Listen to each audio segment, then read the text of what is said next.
Jared and I decided we're going to put a camper shell on the back and make it into a little 3-season camper.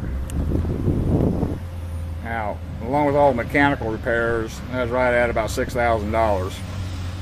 Your basic mechanical repairs on a very old vehicle: water pump, fan clutch, all hoses. Had to replace 2 injection control modules, ultra heavy service cycle, and the list gets longer and longer and longer. Anyway, here in the bed, there was a huge hole in the center of the bed where they mounted the gooseneck ball. Back then, they'd actually cut a hole in the bed. And with a camper shell, I can't have that hole because I get too much water intrusion when it rains and I'm driving. Mr. eBay had the patch material that matched the corrugation on the bed, and went in and welded that in. And it did a pretty good job. You have to know the repair's been done to actually know where to look at. Got that done, then had the spray and bed liner put in after we sanded off all the rust and everything else. Up here in the back compartment, pulled the seat out so we can put in more storage in the back seat. So when we are on a road trip, we can keep a little ice chest back here, some bins for clothes, groceries, things like that. There'll be a raised platform bed underneath the camper shell, and we'll have more storage there for the Coleman stove, just your typical camping stuff, fishing pole or 2, that kind of thing. Now this truck's about 9.5 out of a 10. You know, Dad borrowed it, but never really drove it. I think all the years he had it, he only put it on about 60,000 miles. And when I got it, basically everything was timed out.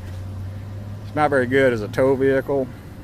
By the book, and with the transmission installed and the differential in the back, it's got a max tow capacity of 10,000 pounds. My heavier trailers weigh 8,000 pounds empty. So I can't use it to pull anything heavy, so I don't need to. This is the camper shell we're getting.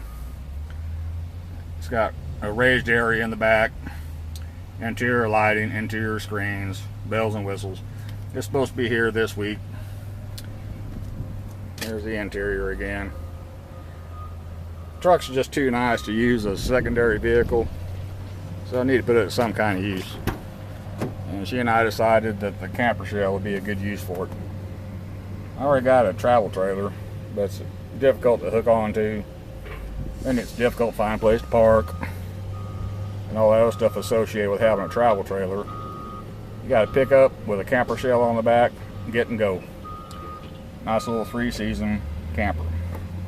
Most of the parks we stop at have shower facilities and everything else. So it'll work out just fine. So she's a whole lot more excited than I am. The platform and storage in the bed for the RV mattress, which will fit, has been moved to the top of my work list. And as soon as we get the camper shell installed, I'll start working on the platforms for back here and up here in the back seat area. So, solid vehicle, no mechanical issues now.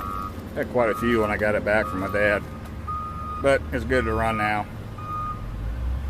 Money wise, it's going to be a losing investment, I already know that. Retail on a truck in this condition on a good day, you're looking at maybe $10,000. And I'll never sell it, mainly because my dad had it for so long. And like I said, we'll put it to use as a 3-season camper a little time I get off. And it's got a lot of memories to it. He'll be tickled to death what I'm doing to it. So that's about it. I get to work on these platforms. Of course, I'll shoot a video of that. Then get the camper shell on. I'll probably shoot another video of that. Try and keep everybody apprised of the progress. Here's another picture of that repaired area. And you got to know what's been done to see where I repaired it. Did it with a standard wire welder. Just time consuming, but not particularly difficult. And maybe 2 hours tops. Alright, that's all for today. I'll get this thing posted this evening. Thank you. Oh, be sure and click to subscribe if you want to. Until I get more interesting stuff here that'll cool it off and actually get outside and do stuff. Anyway, thanks again.